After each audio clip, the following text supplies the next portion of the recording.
It's not just a matter of being the first. It's truly foundational. What makes you qualified? I'm British. And I had never seen that in a Bond movie before then. The two movies that came out after Skyfall struggled because Skyfall was so good.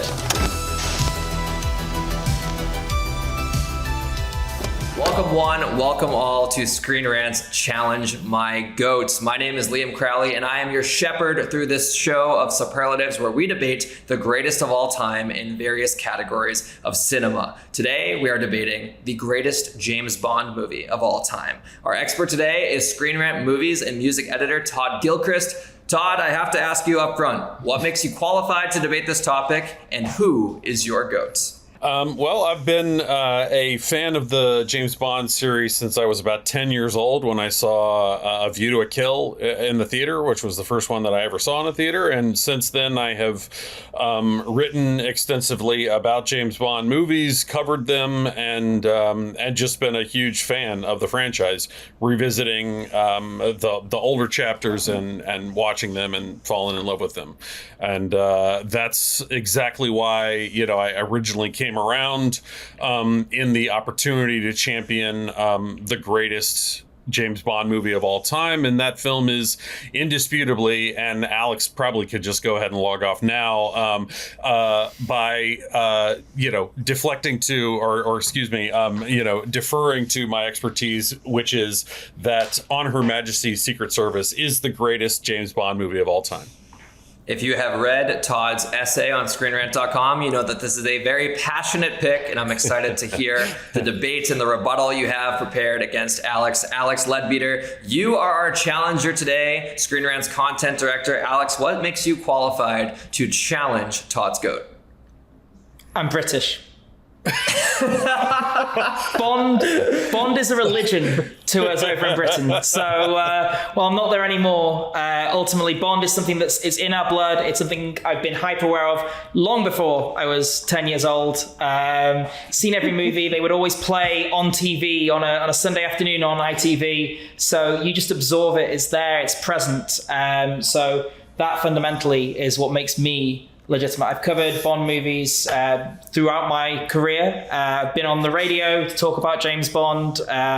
There's nothing I've not done with James Bond. And my challenger to On Her Majesty's Secret Service is a movie that embodies Bond and embodies Britain, which is Skyfall. Two brilliant picks. I'm excited to see these ones go head to head. Gentlemen, we're going to start with your opening statements. Todd Gilchrist, you have selected On Her Majesty's Secret Service. What makes On Her Majesty's Secret Service the greatest James Bond movie of all time? Well, interestingly to me, it was released at a time of tremendous cultural upheaval just across the globe. And this film came 6 films into the franchise, and it exemplified in many ways the era in which it was made, even if it didn't necessarily exemplify all of the elements that were in the previous films. For me, what it really did was it elevated a franchise that was, prior to this, a collection of tropes, which was gadgets, babes, spycraft, etc., into a franchise where emotional growth for the character and emotional investment for the audience was sort of the glue that would hold the franchise together in the long term. And basically every film that followed it has since followed it. Not only have there been many homages, references, and certain genuflections to this film, but almost every film since it has in some way been inspired or shaped by this film. I mean, on top of the fact that it is an incredible, exciting film that has, really everything that you want from a Bond movie in terms of action, in terms of babes, in terms of all those things. But what it does is it connects them in a much more strong, a much more powerful emotional way. And I think as a result, you are invested in not just this film or George Lazenby as the actor playing Bond, but in the character. And I think that really carried it forward, even though, in the moment when it was released, it was not instantaneously embraced in the way that maybe it has since risen to its level of sort of excellence. Very well timed. You stopped right at the 2-minute mark. I noticed. You know your timings. It sounds like you're saying this film ages like a fine wine. It laid the foundation for all the James Bonds to come. Alex, why do you disagree? So there's two ways you can look at the greatest Bond movie. You can have what is the best at being the distillation of Bond. Todd said it, the theme song, the gadgets, the villain, all of those things. For those, you can go for the Connery, the Brosnan movies more. Goldfinger, Goldeneye, The Spy Who Loved Me, I would put all in that sort of S-tier canon. But what Todd's rightly gone for, and I would agree with, is that Bond is best when it builds about itself and it becomes more of a character study of the idea of Bond. And no doubt that this is what On Her Majesty's Secret Service does. It's why it was so disliked for such a long time, or the black sheep of it. But this is greatest of all time, not first. What started with Lazenby, it runs a little bit in more, but Dalton definitely explores it. But the Daniel Craig era really takes those ideas, the grappling with legacy, what is Bond, what is the future, and goes a lot further. On Her Majesty's Secret Service, if you watch it now, it's quite an offbeat movie, reflective of the cultural of the time, the plot, the pacing, even the performance doesn't sing as large as what Connery did both before and after, and what Moore did after. Looking at what really works in that movie and going beyond it, Skyfall and Casino Royale as well, those early Craig era movies really elevate what James Bond is and ask the question of who is James Bond? Is he relevant now? And I think what Skyfall does that Casino Royale even didn't do is brings it around to the question of espionage and the idea of the Bond franchise and the idea of Britain in that era as well. The stage is now set. On Her Majesty's Secret Service being challenged by Alex's Skyfall. I want to hear from Alex first in the meat of this episode, the debate of this episode. What makes Skyfall better than On Her Majesty's Secret Service? And beyond that, what makes it the perennial James Bond film? I mean, I already set up in my opening argument that I think On Her Majesty's Secret Service is a very good Bond movie. It does a lot of things. I think everything with Tracy Bond is very strong. I think it has some incredible iconography. Great action is take or leave it. The argument here simply is that Skyfall is a greater film. James Bond was created against the backdrop of the Cold War, coming out of World War II. It was created at a time when Britain was waning as a world power. The empire was really in its last days. We were giving up lots of countries. And at the same time, the country was entering an era of real economical challenges. So what you had is Bond representing this bygone age, powering into the Cold War. And that character updated several times, but the core ideas remained there. What the Daniel Craig era does, and what Skyfall in particular does, is go, we are 30 years past the Cold War now. We are well beyond any of this stuff really mattering. Is Bond still relevant? And what place does Britain have on the world stage? And Bond really explores that. He is presented, this young guy from Casino Royale is now old, he's tired, he's completely over the hill at the start of the movie. He is, shot goes out of action, and when he comes back, he's creaky, and he has to go on a mission that has him facing not just his own past, he goes obviously to his own house, but the past of M, the mother figure in the movie. It's very much dealing with who is James Bond and can his style of espionage work. The movie concludes, obviously, yes, it can. But in doing so, it also makes a strong case for how we can work in a globalized system. On Her Majesty's Secret Service poses the start of these questions, but it's Skyfall that brings in the answer. And Todd is, I'm sure, going to talk about the influence and say, oh, Skyfall really came out of On Her Majesty's Secret Service. That's true. But Bond could continue and be creative after On Her Majesty's Secret Service. I would argue that the two movies that came out after Skyfall struggled because Skyfall was so good that they couldn't do anything with it. Spectre just remade the same idea, and No Time to Die is effectively a remake of Skyfall and On Her Majesty's Secret Service merged together. I like the points you made about the real world relevancy, Todd. I want to throw those back to you to explain why you disagree with those points, but I want to start with a question to you, which is you talked about laying the foundation for the future Bonds. It's almost the argument of, On Her Majesty's Secret Service walked so the Daniel Craig Bonds, especially Skyfall, could run. From your perspective, why is that walk stage more important than the running stage? First of all, I will interject and say that I think that Skyfall is an incredible movie. I think that the Daniel Craig era has, while being fairly somewhat inconsistent, like, quite frankly, all the iterations of Bond has been, I think it's been really strong, and I think that it has really brought the franchise into the modern era. But I would argue that the way that On Her Majesty's Secret Service does that is not just a matter of being the first. It's truly foundational in the sense that On Her Majesty's Secret Service is a film that concludes with an unambiguous tragedy for Bond, and and there are degrees of vulnerability, and there are degrees of emotional complexity and narrative complexity there. It's got all the sort of the window dressing of the classic Bond era, but in having a story that it builds to not only a pivotal loss for Bond, but to have a relationship in a film where it's the very first time we've ever seen James Bond look scared. There's this incredible scene in the movie where he's being chased and he's brought into this situation where he's cornered, he's completely surrounded, and he thinks that he's screwed, and he looks worried. And I had never seen that in a Bond movie before then. And quite frankly, the Roger Moore era pretty much is in its entirety a rejoinder to that, in the sense that we're going to go back to every safe trope that existed before this kind of incredible groundbreaking approach.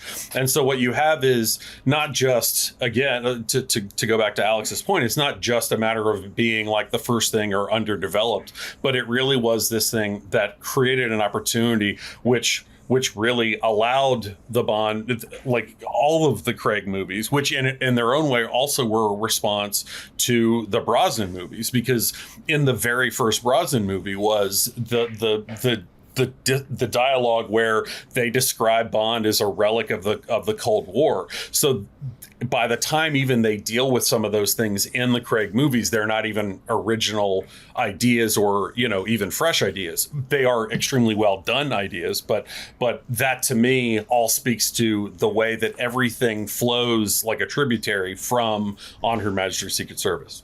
Alex, before I throw it back to you, I want to know both of your experiences the first time you watched these respective films. Todd, what was your first experience watching On Her Majesty's Secret Service? Truthfully, that was a film that I had not prioritized when I was a kid, because I loved Sean Connery. I grew up in the Timothy Dalton and Pierce Brosnan era, not to mention, of course, Roger Moore with View to a Kill. And so it was a film that felt like an outlier to me. And I think the first time I watched it, I was like, okay. And then it sort of sunk in on me when I watched it, where I was like, oh, there's a lot more going on here. And the fact that it, again, has this incredibly jarring ending is by itself so surprising to experience that, you realize when you watch it multiple times or after that you're like, oh, there's much more even just than that single moment at the end. It really, very methodically and skillfully builds to that. And so that was where sort of my affection, blossomed in for the film. So it sounds like I can eliminate nostalgia bias for you, because it aged well and it had rewatch value. Alex, what was your first experience with Skyfall? So most Bond movies I saw, as I say, on the TV on a Sunday afternoon. On Her Majesty's Secret Service wasn't one of those. Got less play, and honestly, when you're going through channels, when you see Bond about to jump over the crocodiles in Live and Let Die, or you see him showing down against Christopher Lee in Man with the Golden Gun, you want to watch the rest of that movie, even though those movies aren't great. On Her Majesty's Secret Service doesn't pull you in, but I digress. Skyfall was in the cinema. It was, it was much more recent than On Her Majesty's Secret Service, and I saw it. I don't know if it was opening weekend, but when it opened in October, November 2012. So that's when I first saw it. And I watched it again a couple more times. I was at university at the time, so I watched it a couple more times at the student cinema as well. Yeah, Skyfall is one of those movies where I feel like it's a hit from the get-go, while On Her Majesty's Secret Service, I watched it for the first time this morning, and it's definitely one where I understand the old school style of Bond, but also from my personal bias, it's not the Bond that I grew up with, so it takes a little bit more for it to sink in. But I'm always just curious about any nostalgia biases that might come up with who we have debating here. Alex, I want to give you the chance to respond to everything Todd said. What makes Skyfall better in your opinion based on his points? I mean, a lot of what he was saying is what makes Bond great. You know, the idea of it being a response to something. Bond has always been reactive. It's a reactive franchise. It chases trends. And yeah, sometimes those trends are itself. I think with Roger Moore, they were definitely trying to capitalize on the Connery era, but they were also capitalizing on other things. The end of The Spy Who Loved Me says Bond will return in For Your Eyes Only. And then he comes back in Moonraker because Star Wars was a hit and they wanted to send James Bond to space. Bond is always following and jumping and chasing, and Skyfall is riff, you know, in the same way that Casino Royale was a riff on things like Batman Begins. Skyfall is absolutely riffing on The Dark Knight. Like the villain is so in that mold. It's pulling on No Country for Old Men, obviously, and Dark Knight, and there's nothing wrong with where it's pulling on that. But I don't think that makes it any way unique or lacking uniqueness to be talking about it going in that way.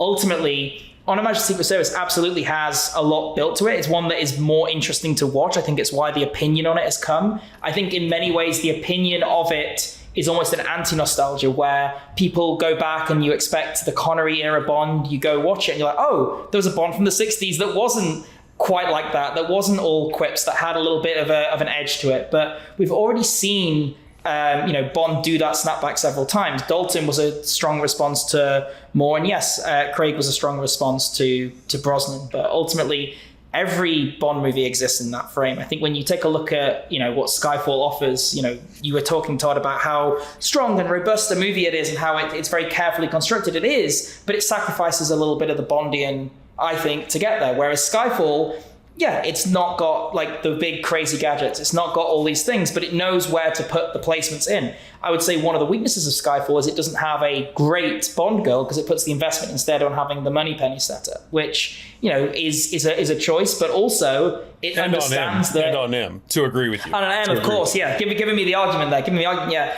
And also it's living in the shadow of Daniel Craig's Tracy equivalent, which is Vesper as well. It knows not to put that there, so it's very self-aware as it's pulling through, and it knows where to put the fresh investment, which is on M, which is on the MI6 side of things. It blows up MI6 in the movie, all of which Quite is literally. to say. That's literally what I was meaning. It allows it to go a little bit further. Like it almost, when they were making it, they were going to have Sean Connery cameo as the Albert Finney character, and they chose not to. But the idea, the intent behind it really rings true. This is a Bond movie that wants to get back to the heart of it. It even shows his parents' gravestones in it, which is there to ground him, to remind you this is a real human being, which you can say that On Her Majesty's Secret Service does, but it does so in a more glancing way. It's not the focus of the movie. That doesn't make it bad, but it's something that Skyfall does. It goes for, and it hits it home. Todd, I saw you nodding along at a couple points, but I also saw you raise your hand at a certain point. Where did you want to interject? Well, I mean, what I really want to interject is the argument, quite frankly, that Alex makes for me is that the way that he describes Skyfall speaks to how much that movie could not exist, not only without On Her Majesty's Secret Service, but without the entire legacy of Bond. Whereas On Her Majesty's Secret Service, although it came in an era in which there was not the larger cinematic universes and continuous mythology and all these other things, it's not dependent on those earlier movies in any other way than sort of these glancing references to the previous installments. And the movie even kind of cheekily says at the very beginning, this never happened to the other fellow. But everything that he's saying, I mean, quite frankly, he's talking about a movie that's really fantastic. And when I rewatched it this weekend, when I watched Skyfall, that is, I was thinking about how it is probably the most beautiful Bond movie. The Roger Deakins cinematography is like absolutely unparalleled in terms of the construction of the sequences. I think the action is great. I think that the acting is great. I think the storytelling is great. But I also think that every single aspect of that movie, in terms of all the legacy that it's leveraging, all the things that it's exploring, are reactions, and I don't think that On Her Majesty's Secret Service, what it does is it's the thing that everything was reacting from, and so as a result, that's why I think that it is overall the superior film. Alex, I'll let you sneak in that last statement, and then we're going to go to our closing statements. I mean, like, you can say it's reacting, but it's reacting to very broad iconography. I think, you look at a Ghostbusters Afterlife that brings back Harold Ramis. You look at any of the Star Wars movies, which are full of like deep, cut things.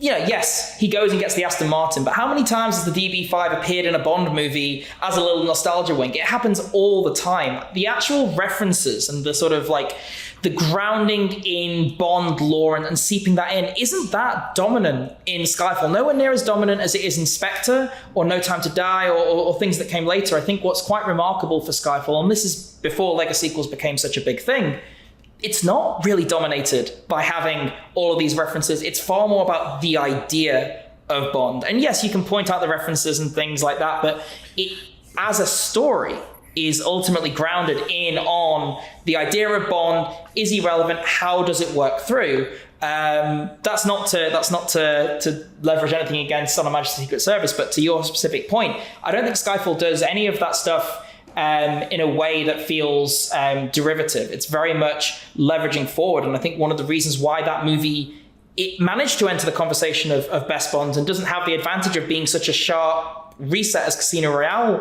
which also is in those conversations for Craig, is simply that it's able to do it in a way that doesn't feel like it's overly leaning on the past, that it is trying to move past it. And that runs through the imagery, that runs through the literary references. It leans on Turner, Tennyson, as much as it leans on Connery. This is a compelling clash. We're going to wrap the debate there. I am torn. I'm on like a 51-49 with where I'm leaning. Hopefully one of these closing statements can put me over the edge. Todd, you have 60 seconds. Your closing statement on why On Her Majesty's Secret Service is the greatest James Bond movie of all time. I would sort of take issue with some of his characterizations of it not being that referential, because I do think that the idea of Skyfall is leveraging the entirety of the history of MI6, the idea of MI6, all of the things that have been baked into the franchise, basically as a direct consequence of what the story that was told in On Her Majesty's Secret Service, which is also loaded with this emotional complexity and this conceptual complexity that I think that was not present in the franchise before. And as a result, people have responded in very different ways in the subsequent decades. I think that both of the films are great and perfectly, I love Skyfall as well. But if we're talking about the ultimate, the greatest, the, quintessential, the most important and the most impactful film in the franchise, it just has to be On Her Majesty's Secret Service. 6 seconds. Anything else you want to add in? Christopher That's Nolan. Your time. That's your time. No, that's fine. That's fine. A compelling case. Alex, you have 60 seconds to wrap this thing up. Why is Skyfall better than On Her Majesty's Secret Service? You have 60 seconds starting now. I mean, Todd's point there about, it's leaning back on the idea of MI6, the Cold War. James Bond didn't create MI6. James Bond didn't create the Cold War. James Bond didn't create all of these things. It built on it. So I don't think that's a very just argument. I think the point is Sam Mendes came in. He brought with him an incredible team who were able to create a visually stunning James Bond movie, a movie that was able to communicate a story through its visuals. If you look at the day turning into night sequence at the end when they're at Skyfall, that is some of the most beautiful that Bond has been. There's some beauty in On Her Majesty's Secret Service, but Skyfall takes it to another level. If anything, too far. I think the movies since have really struggled with that visual and the sort of allegorical elements to it. I think it's got great action. It has Daniel Craig at his best. I think he's a lot stronger as the old weary Bond than he is as the young Bond. I think he's got a cynicism that he brings through. And ultimately, what are you going to watch on a Sunday afternoon? Which movie is going to keep you watching? It's going to be Skyfall. That's 60 seconds. Guys, I'm torn. This is a tough, contentious first episode of Challenge My Goats. But where I lean is the argument about what laid the foundation, but what ultimately did more with the franchise. I go Skyfall on this one. I award the victory to Alex. Todd, you made a great argument. I hate to give the upset on the first episode. However, I believe that Skyfall did elevate the franchise, and I do think that Alex made very compelling points. But a well argued fight for On Her Majesty's Secret Service. Thanks. I appreciate it. Alex, you're our first champion. How does it feel? Thank you very much. It feels amazing. I'm glad the entire world will now know that Skyfall, $1 billion movie, is good. Are you going to be able to? You're able to now return back to the United Kingdom and not be shamed. We showed that my Felix Leiter equivalent. What for? There's gonna be a lot of debate, I know, in the comments of this article. This article's already live on ScreenRant.com. We already saw a lot of people giving their selections. My personal selection would have been No Time to Die. I know that is a little bit of a controversial pick because it's the latest film, but I love a good endgame story, and I loved what that film did to send off Daniel Craig's Bond quite literally into the sunset. If you disagree with Todd or Alex, you disagree with our GOAT of now, Skyfall, you can head over to ScreenRant.com to the Challenge by GOAT article series right on the homepage. Find that James Bond piece and go into the comments there. If you argue a well thought out argument as to why your pick is better than both On Her Majesty's Secret Service and Skyfall, we will read that comment on next week's episode. And speaking of next week, we're going to be tackling the ever contentious debate topic of the greatest action movie of all time. We're getting into all the GOATs here on Challenge My GOAT. I'm excited to flesh out this series. Alex, thank you so much for joining us on this episode. Where can the people find you? And what else do we have coming up on Challenge My GOAT? People can find me on all socials as AD Leadbeater, spelt as it is in the description of this episode. And Challenge My GOAT, we have a very exciting future. So this is the first entry in the podcast. Every upcoming article in the series, which launches at 11 a.m. every Friday, no fail, is going to have an accompanying podcast, and we're going to be covering a lot of cool stuff. Obviously, action movie is next. We've also got best anime, best comic book movie in the pipeline, and it's not going to be just people from ScreenRant like myself and Todd. We're going to have people from our sister sites, Comic Book Resources and Collider, and we've got some great guests both for the articles and for the Challenger coming from all over the internet. Some big names that you'll recognize. It's going to be a fantastic run of episodes. You have become part of a much bigger Challenge My GOAT universe. You just don't know it yet. Todd, where can the people find you, and what you got cooking on ScreenRant.com? Well, they can always find me the limited number of times that I tweet about anything other than my work at MT Gilchrist on Twitter and Best Dressed Todd on Instagram. And the thing that's coming up for me that I'm really excited about is I was able to do an exclusive interview with the members of the French electronic band Air, who are remixing and re-releasing the score to Sofia Coppola's Virgin Suicides. And so I got a chance to talk to them about that and their orchestral performance at the Hollywood Bowl in Los Angeles this week. Amazing. Looking forward to it. No one asked me, but I'm going to plug some of my work as well. I'm very creatively satisfied these days because we have coffee chats running wild. We have Debunking AI, which we just had Michael Chiklis on, told some great stories about his history with The Thing and his new project called The Senior, which is out right now. Just wrapped up some Tron Ares interviews that I'm very excited to share. And I'm excited for Challenge by GOAT to continue to get fleshed out. It's going to be a fun journey. And I have contributed to the argumentative side on the editorial front. I argued for the best coming of age movie of all time, which I argued is Perks of Being a Wallflower, and it got some heated comments in the comments section there. So if you have your own debate, head on over to that piece. Let me know your 2 cents, and I'll see if I can agree or disagree. And maybe, who knows, we'll get a podcast to accompany that one eventually. Until next time, like I said, we got action movie in the pipeline, anime in the pipeline, comic book movie in the pipeline. We'd love to also hear from you, what topics you want to see us tackle. You can hit us up on socials at ScreenRant, Twitter, Instagram, Facebook, TikTok, all that good stuff, or you can come to me directly as well at Liam T. Crowley. Thank you all so much for joining us, and we'll see you next week.